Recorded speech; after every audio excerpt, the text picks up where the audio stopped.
This video is brought to you by Skillshare. Hi, welcome to another episode of ColdFusion. Before we get started, I just want to say thank you to everyone who joined the Discord.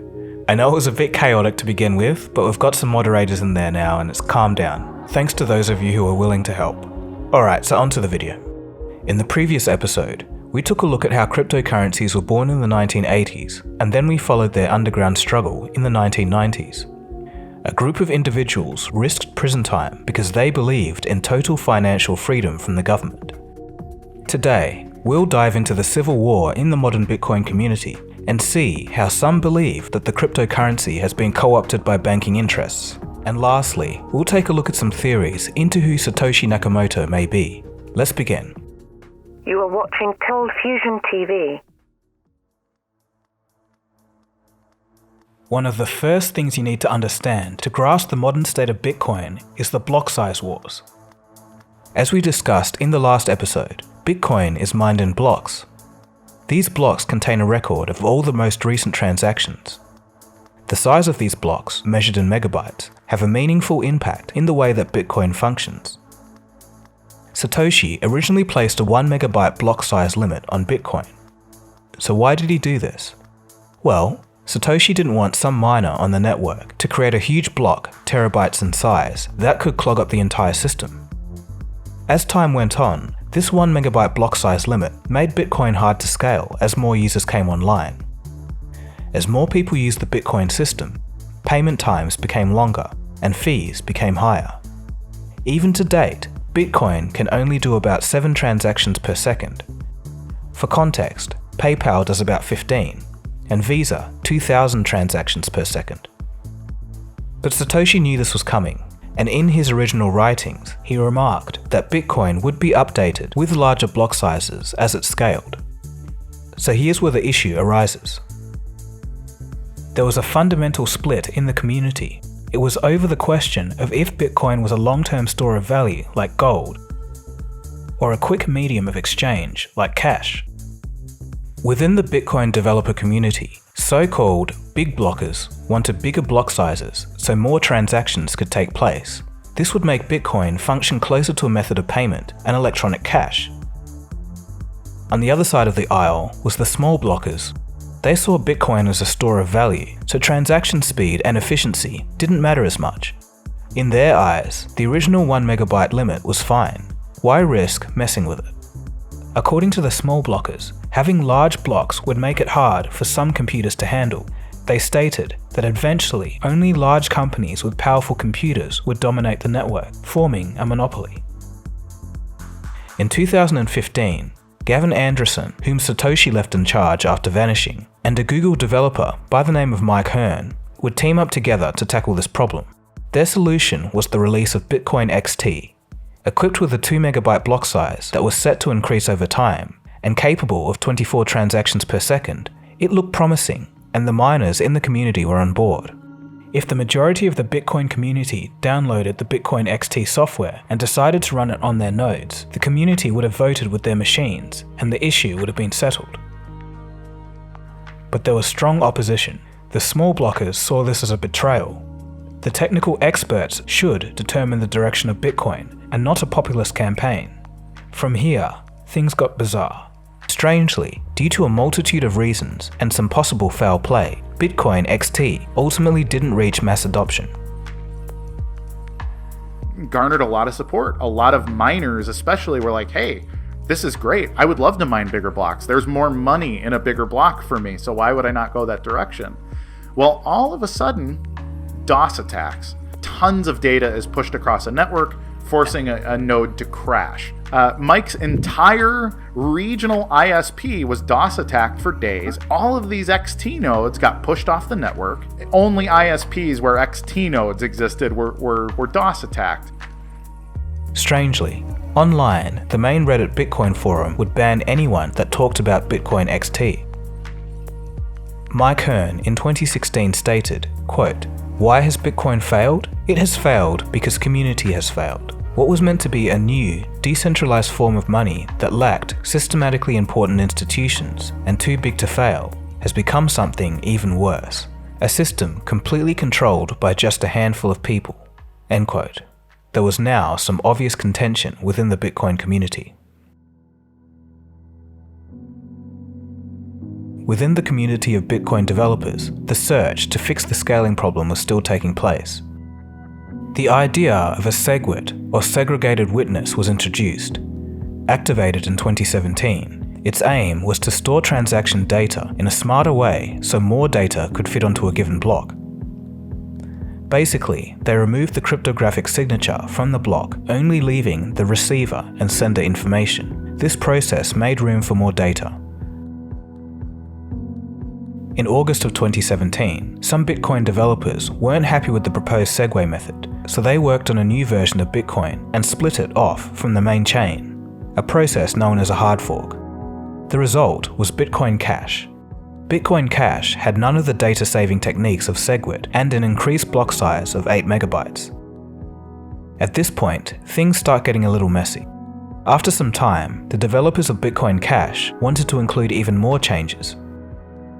A man by the name of Craig Wright thought that this would cause Bitcoin to stray from its original purpose. Interestingly, some people believe that Craig Wright is Satoshi, but more on him later. In 2018, Craig led the charge to split from Bitcoin Cash into what would be called Bitcoin Satoshi Vision, or Bitcoin SV for short. It has no block size limit and features super low transaction fees. There is a belief among the Bitcoin Satoshi Vision community that Bitcoin SV is the real Bitcoin. According to them, Bitcoin SV is technically superior to the mainstream Bitcoin, and it can do more than 2,000 times the amount of transactions per second. It's more flexible, yet only trades at a small fraction of the price. On the other side of the fence, the entity CoinGeek currently controls over 51% of the computing power available for mining Bitcoin SV, which critics say can lead to manipulation. Others, such as Vitalik, the creator of Ethereum, calls Bitcoin SV a complete scam. Like, obviously the SV is a complete scam. So as it stands today, due to infighting and differing opinions, Bitcoin is split into three: the mainstream Bitcoin, Bitcoin Cash, and Bitcoin Satoshi Vision. But what if all of this fracturing should have never happened? What if there was more going on behind the scenes? In 2014, while the scaling problems were being discussed in full swing, a company by the name of Blockstream was founded. The stated purpose of Blockstream was to, quote, sell sidechains to enterprises, charging a fixed monthly fee and taking transaction fees.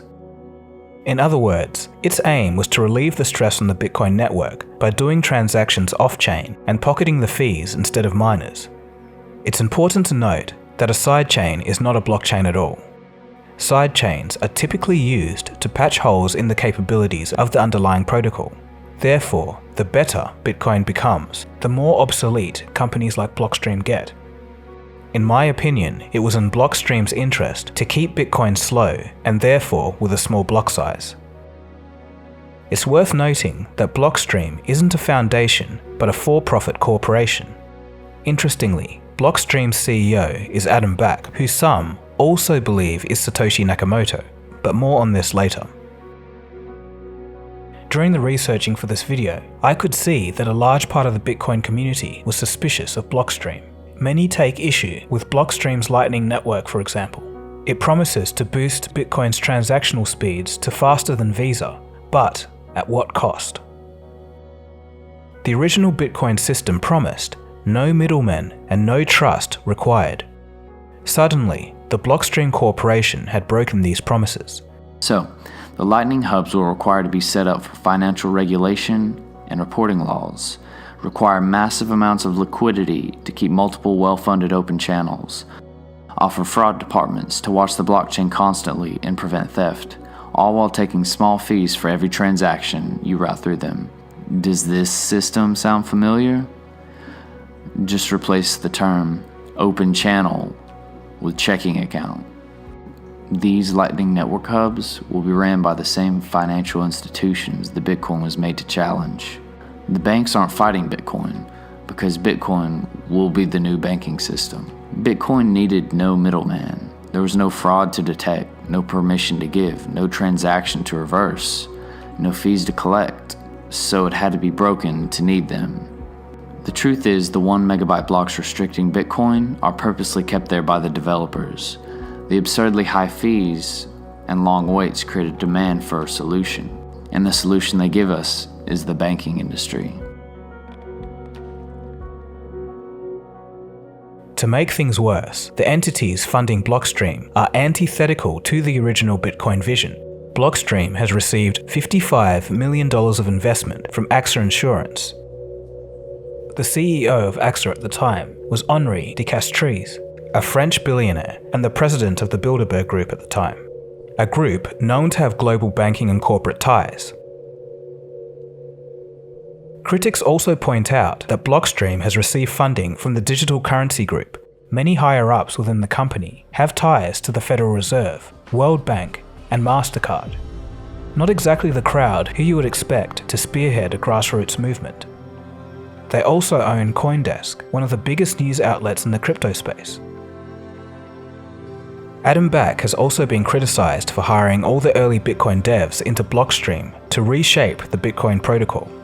To many, it seems that Blockstream has crippled Bitcoin's full potential through their group of developers only to seek to fix its shortcomings for a profit. So through Blockstream, have the banks taken over Bitcoin? It's not quite a smoking gun, but it's all very curious.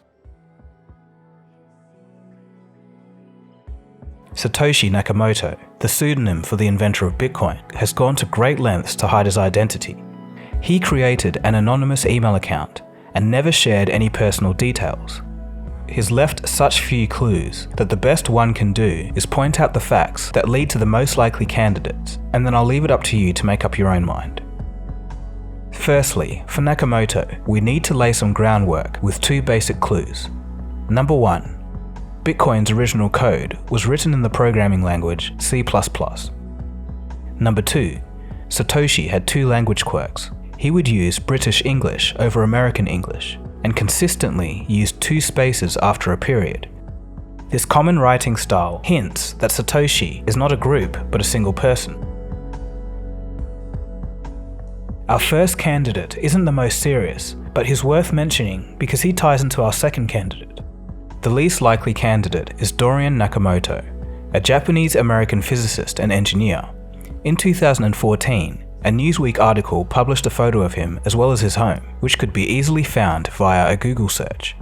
The article claimed that he was the founder of Bitcoin solely due to his name. Basically, lazy journalism. When accused, Nakamoto stated that he had never heard of Bitcoin before, and it would seem completely strange that someone as obsessed with cryptography and anonymity would just go ahead and use their legal name as an alias. But the main reason I'm here is to clear my name that I have nothing to do with Bitcoin, nothing to do with developing. I was just an engineer doing something else. That's not me. I never communicated with Bitcoins. Okay. The media attention Dorian received was unnecessary and dangerous. Thankfully, the Bitcoin community came to Dorian's aid and collectively donated 102 Bitcoins, a donation now worth close to $5 million. As we saw in episode 1, Satoshi didn't work alone. He worked closely with FINNEY, a cryptographer and part of the cypherpunk movement. Before going public, Satoshi spent a year and a half coding, sharing his work privately among a select few. FINNEY would also receive the very first Bitcoin transaction. Coincidentally, Hal lived just down the road from Dorian Nakamoto. Perhaps they had bumped into each other, and Hal decided to use Nakamoto's name as an alias. In 2009, Hal was diagnosed with ALS. This coincides with when Satoshi would slow down posting in email forums. On the flip side, if he was testing code for Satoshi, why would he put bugs in his own code and then solve them himself? In hindsight, with Bitcoin's popularity, one might think that it was a sophisticated ploy to throw people off the scent. But you must remember, these were the earliest days of Bitcoin, and it could have flopped over and disappeared a week from then for all they knew. This would suggest that it wasn't him. Hal would post as himself on other forums, and even on his deathbed he denied being Satoshi and even stated that he didn't really understand Bitcoin at first. Sadly, Hal Finney died in 2014 and was cryogenically frozen. He decided that he wanted to be cryogenically frozen because one day he still wanted to see the future. Since we're still talking about him today, in a way, he's made it. The next candidate is our old friend Nick SZABO. He's a first-generation Hungarian, and his father fought in the 1956 Hungarian Revolution. Nick would have a unique perspective on governments abusing their power. He has a computer science degree from the University of Washington and was proficient in law and economics. As you saw throughout the previous episode, Nick has been an active participant in almost every stage of cryptocurrency history and was close to a complete breakthrough with his invention of BitGold. SZABO had also worked for David Chaum's DigiCash, an early attempt to bring cryptocurrency digital payments. He has the knowledge, experience, and a decades-long passion for cryptography-based money. He is even credited with pioneering the concept for smart contracts in the 1996 paper. Before Bitcoin wallets were used, the protocol was to use IP addresses to send Bitcoin to each other. Satoshi's IP address was in California, and Nick did indeed work in the area. What I find most interesting is that there was an exchange between Satoshi and another cryptographer. In the exchange, Satoshi remarked that his Bitcoin address also happened to have his initials in it. Looking through all of the initials combinations, out of all the candidates that could be Satoshi, only one of the initials match: NS. Although these initials could just be Satoshi Nakamoto reversed. On the opposing side though, Nick SZABO has denied Satoshi claims. In addition, Bitcoin was coded in C++, and Wei Dai, the inventor of B-Money, states that Nick didn't code much in C or C++. Nick also doesn't match the British linguistic clues. Craig Wright is probably the most controversial of the bunch. He's a well-accomplished Australian scientist who also holds a bunch of other degrees. He was first accused of being Nakamoto in 2015. The difference between him and the other suspected founders is that while denying at first, he eventually claimed the accusations to be true. Greg Anderson, who worked closely with Satoshi, believed Craig was the real deal after Craig performed a digital signature on an address known to be owned by Satoshi.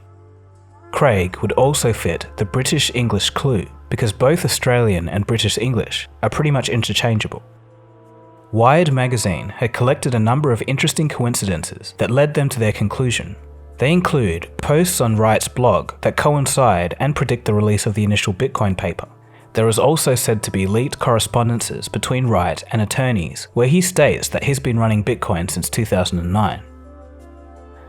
On the flip side, it wasn't long before Wired and the crypto community began pointing out inconsistencies in Craig's story. The timeline became even more blurry when new evidence seemed to prove that Craig's blog post had been backdated. And I don't work and invent and write papers and code by coming in front of TVs. I don't want money, I don't want fame, I don't want adoration, I just want to be left alone. You come in front of a camera once, and I will never, ever be on a camera ever again for any TV station or any media, ever. I don't ever want to be in the public again. You know, you've bothered my family, you've bothered me, you've bothered the people I work with. This will be the last time that you ever see me. Those words from your mouth. Now, actually, I said I didn't want to go on television thing. Please don't. One, that was an hour interview that was cut and changed, which you'll find out in court. Are you Satoshi? Yes.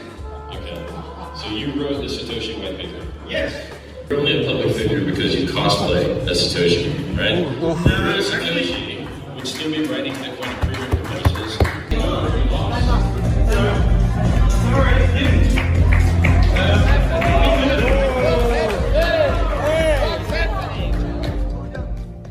It also seems unlikely that Nakamoto would spend 7 years being anonymous just to take credit when accused.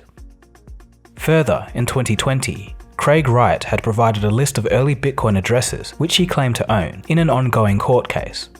These addresses were briefly inadvertently made public. 145 of these addresses were used by an individual who did own them to sign a public message to prove that Craig was not the owner. The message read, quote, "Craig Stephen Wright is a liar and a fraud. He doesn't have the keys to sign this message." This was a major blow to the theory that Craig was Satoshi, but many Bitcoin SV supporters wholeheartedly believe that Craig is Satoshi. Thanks to a 2020 documentary by the YouTube channel Barely Sociable, the most recent candidate doing the rounds is Adam Back. Adam ticks the majority of the boxes and seems almost a perfect match apart from one thing, but more on this later. Adam was an early pioneer in digital currency research, along with everyone in episode 1, Wei Dai, David Chalm and Hal Finney. Adam has a PhD in distributed computer systems, a perfect match. In 1997, he invented Hashcash.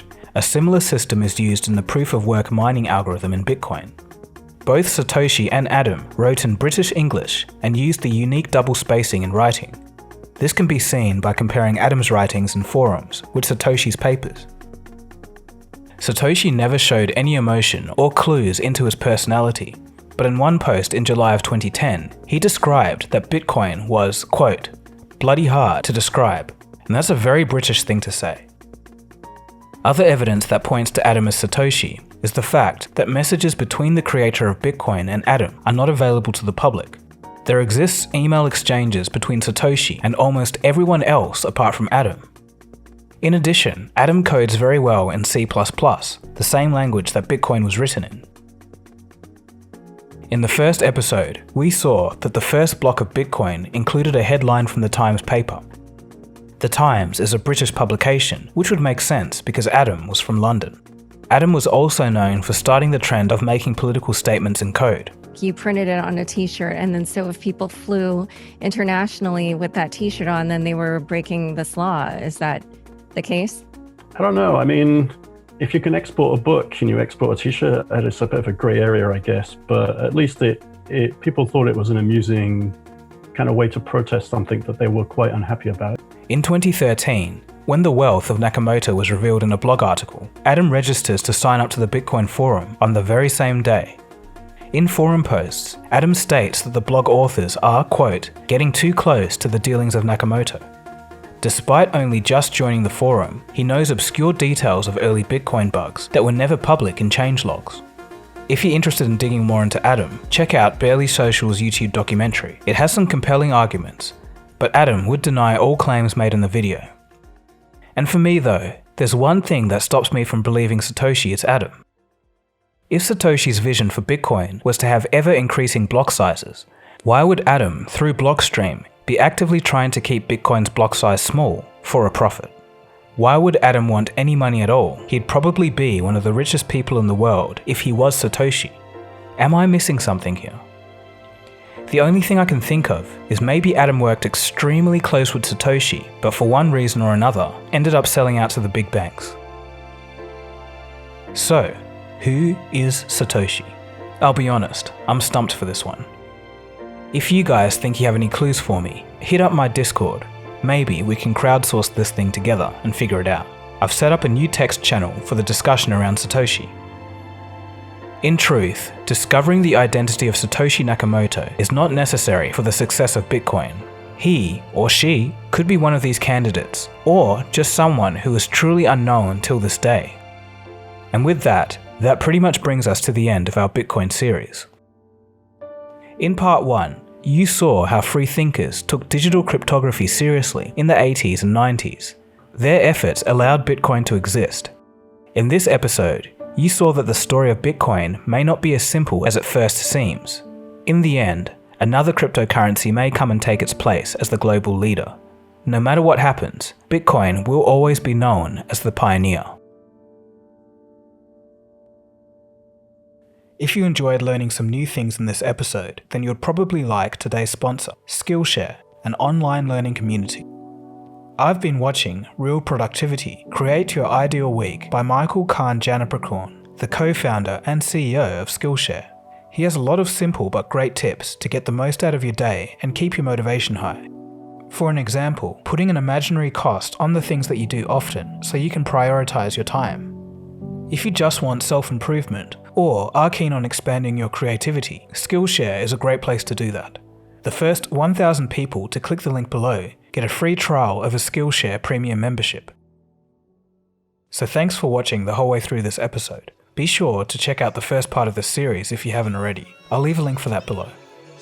Anyways, my name is Dagogo and you've been watching ColdFusion. Next time, we'll take a look at the rise and fall of Atari. Cheers guys. Have a good one.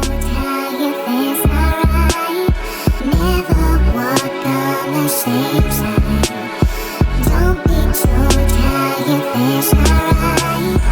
Never walk